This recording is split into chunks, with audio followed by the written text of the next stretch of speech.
होने दूंगी।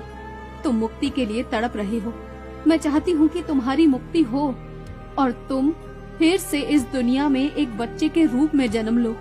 आराध्या अब उसकी कहानी जान चुकी थी और वो नहीं चाहती थी कि वो और सालों तक इसी तरह तड़पता रहे।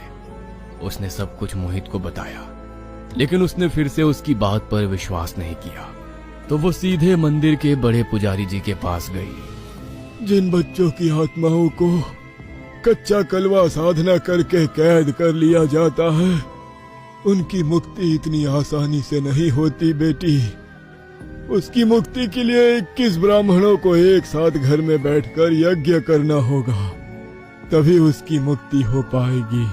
उसकी मुक्ति का जो भी मार्ग है आप कीजिए पुजारी जी। आराध्या ने घर पर पूजा रखी।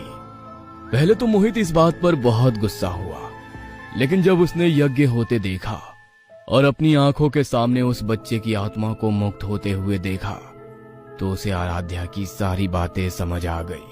ब्राह्मणों ने आंगन में गड़े उस कलश को निकालकर उसे यज्ञ कुंड में प्रवाहित कर दिया। पूरे 21 ब्राह्मणों के कई घंटे तक किए गए यज्ञ के बाद उस बच्चे की आत्मा मुक्त हो गई।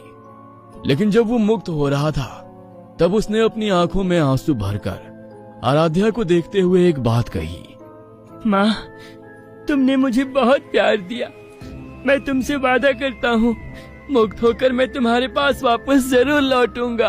आराध्या की आंखों में भी आंसू आ गए और वो एक रोशनी बनकर आकाश में कहीं ओझल हो गया।